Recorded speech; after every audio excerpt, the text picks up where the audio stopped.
These latest headlines from ABC15 are sponsored by Lerner and Rowe Injury Attorneys. One call, that's all. Hi there, I'm Nohelani Graff with your afternoon update from ABC15 Arizona. We do have an update in the mystery surrounding the death of 10-year-old Jesse Wilson. The Buckeye boy disappeared from his home, you might remember, in July of 2016. Nearly 2 years later, his remains were found in the Buckeye Desert. Jesse's adoptive mother, Crystal Wilson, was then charged in 2022 in connection to his disappearance and death. But the case against her is now being dismissed. Jesse's biological grandmother spoke with ABC15 after hearing that news. We had no closure. We were happy when she got arrested and charged with at least what, she was arrested for. Buckeye's police chief is saying there wasn't enough evidence to secure a conviction.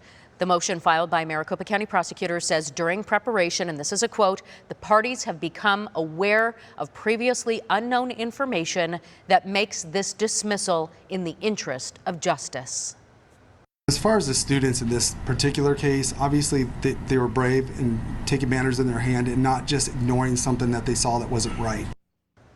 To another case unfolding in the West Valley, a Glendale school teacher under arrest. Investigators say that teacher recorded both boys and girls while they were changing. The students were between the ages of 15 and 17. We're told those students found hidden cameras in a dressing room while working on an extra credit project.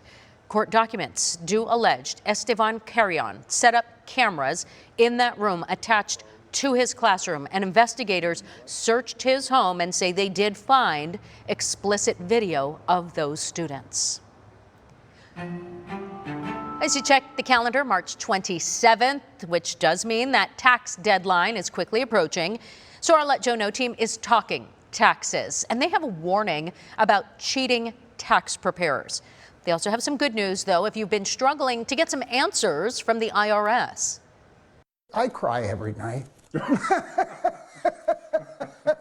No, it's just frustrating. Dan Zimmerman doesn't know whether to laugh at the absurdity or cry about the long delay in getting answers from the IRS. The IRS told Dan they destroyed the check he sent to pay his taxes. He sent another and ended up with a $1,000 overpayment. He says he got promises, but no action. Wait 4 to 6 weeks. The next one said we need another 60 days. The next one said we need another 60 days. And it went on, and I've called maybe 50 times. A lack of customer service has been a big issue for the IRS. In 2021, only 11% of callers got through, just 13% in 2022. But last year, the IRS added 4,000 new customer service reps and said about 85% of callers got through. Many of those calls are about refunds. But before filers submit, they also need to look out for cheating tax preparers. The IRS warns some preparers put false information on returns, like a fake business, pretending the business had a loss so the filer gets a big refund and the preparer gets a bigger cut. In some cases, fake preparers may add a tax credit by falsely claiming a child or dependent on your return. Protect yourself. If hiring a tax preparer, check your return line by line before filing. Make sure the preparer signs the return and check the IRS directory of tax preparers who have the required preparer tax ID number. Whether you hire a preparer or not, if there's a problem later, you're the one on the hook. As for Dan, he's got some good news. His $1,000 check, a refund he fought 3 years to get. Do you have an overdue refund? Go to abc15.com/letjoeknow for help and to check out a tax preparer. For the Let Joe Know team, I'm Faye Fredericks.